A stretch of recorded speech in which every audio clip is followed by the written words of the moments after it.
Bonjour et bienvenue dans cette nouvelle analyse du décodeur du non-verbal.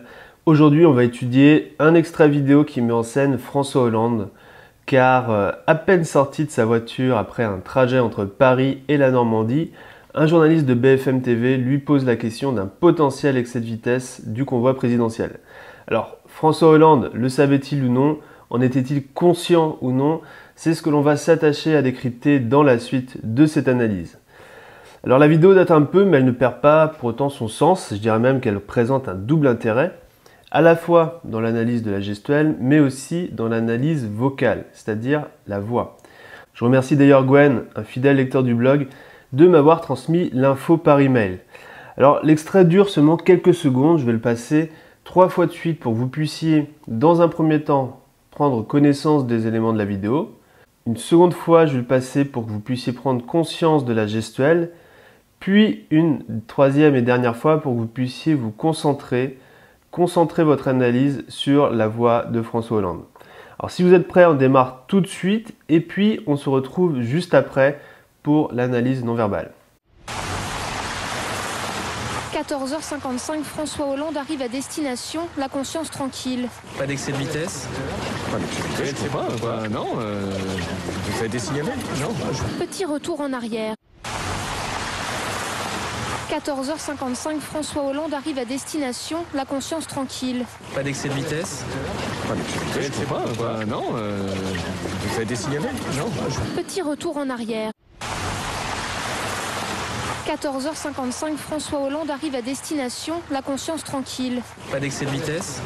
Pas d'excès de vitesse, je sais pas, non, ça a été signalé, non. Petit retour en arrière. Ok, très bien. Alors, comme je vous le disais tout à l'heure, l'analyse va être à la fois visuelle mais aussi vocale.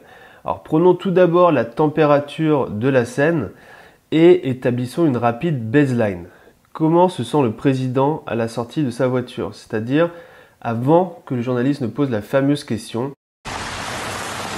14h55, François Hollande arrive à destination, la conscience tranquille. Eh bien, on a un François Hollande souriant, avec les épaules dégagées, il est relativement ouvert. Il est ce que l'on pourrait qualifier parcouru par un sentiment de bien-être. Tout va bien, on a ici une arrivée classique d'un président avec des journalistes tout autour, rien d'alarmant. Alors maintenant, que se passe-t-il? Le journaliste pose la question. Pas d'excès de vitesse? Pas d'excès de vitesse. Et le président répond mot pour mot. Pas d'excès de vitesse. Alors si l'on fait une analyse vocale de ce qui vient de se passer, il y a une répétition mot pour mot de la question.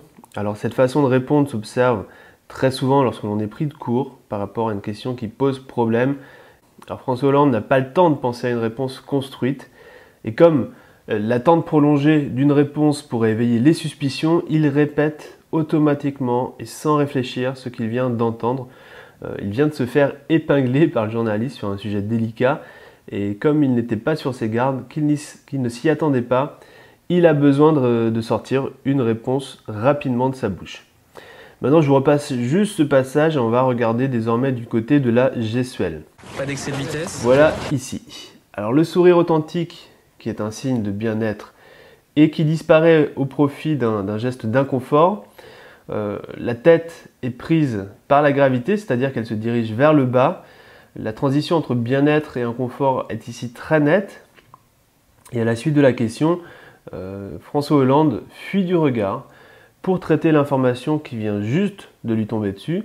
Fuir de regard, tourner la tête, sont des réactions de fuite du système limbique. Ensuite, voilà ici, vous constatez qu'il va même chercher derrière lui pour ne pas faire face à la source d'inconfort qui est, vous l'aurez deviné maintenant, est le journaliste. Il cherche un échappatoire au journaliste. Retournons un instant sur l'analyse vocale de cette scène. Lorsque l'on fait une analyse vocale, il faut s'attacher à repérer 4 critères différents.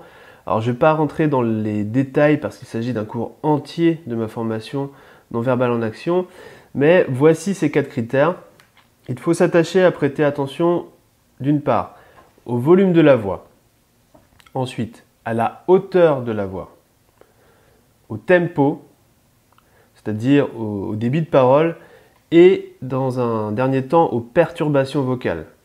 D'ailleurs, je vais repasser la vidéo sans les images, simplement avec le son pour que vous puissiez Prêtez attention à ces 4 facteurs que je viens de mentionner.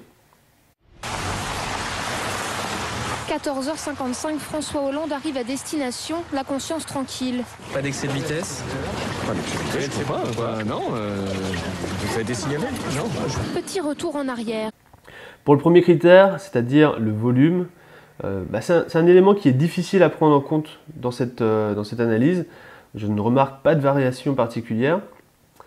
Pour le second critère, la voix a tendance à partir dans les aigus à certains moments. Réécoutez au niveau du non. Lorsque le président dit non, le son de la voix n'est pas homogène et a tendance à partir dans les aigus. 14h55, François Hollande arrive à destination, la conscience tranquille. Pas d'excès de vitesse? Pas d'excès de vitesse, je sais pas, quoi. Non, ça a été signalé? Non. Petit retour en arrière. Ensuite, le tempo. Comme je vous l'expliquais tout à l'heure, la première réponse, pas d'excès de vitesse, a été très rapide. Plus une réponse est rapide, plus la personne a tendance à vouloir se débarrasser de la question. Finalement, si on s'attache à analyser les perturbations vocales apparaissant en cas de stress, eh bien, elles sont présentes. Ici encore, on a les E qui apparaissent, et ce n'est pas du genre d'un président de s'exprimer de la sorte. Donc encore, on a un indice de stress dont je vous laisse prendre conscience en réécoutant encore une fois l'extrait. 14h55, François Hollande arrive à destination, la conscience tranquille. Pas d'excès de vitesse? Pas d'excès de vitesse, je sais pas, quoi. Non, ça a été signalé? Non. Petit retour en arrière.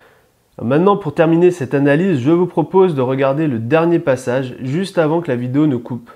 Non, ça a été signalé? C'est d'ailleurs bien dommage qu'elle coupe à ce moment-là parce que François Hollande reprend le dessus sur la situation. Il affiche un sourire certes social, il relève la tête qui passe au-dessus de son axe normal, on a l'impression qu'il bombe le torse. Ici, il s'agit d'un joli cluster d'autorité et entre nous, c'est bien normal puisqu'il pose la question suivante aux journalistes.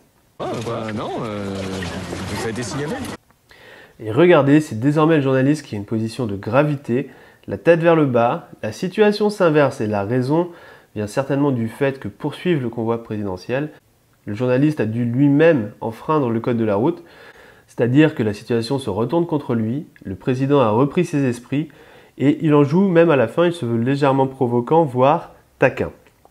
Alors maintenant, pour conclure et à la vue de tous ces éléments à la fois vocaux et visuels, on a un cluster important d'indices non-verbaux illustrant l'inconfort du président au début de l'extrait. Rappelez-vous que le vocal est tout aussi important que le visuel dans vos observations, donc pensez à ouvrir aussi bien grand vos yeux que vos oreilles. Maintenant, posez-moi toutes vos questions ou donnez-moi les remarques que vous avez sur cette analyse en dessous de la vidéo dans la partie commentaires. Il y a toujours des échanges très sympas et c'est cette discussion qui est le plus intéressant. J'ai pu manquer certains éléments, peut-être que vous n'êtes pas d'accord avec certains. Donc pour toutes les réactions en rapport à cette analyse, laissez-moi un commentaire et je vous lirai avec plaisir. C'était Romain Collignon, le décodeur du non-verbal et je vous retrouve très bientôt pour une prochaine analyse non-verbale.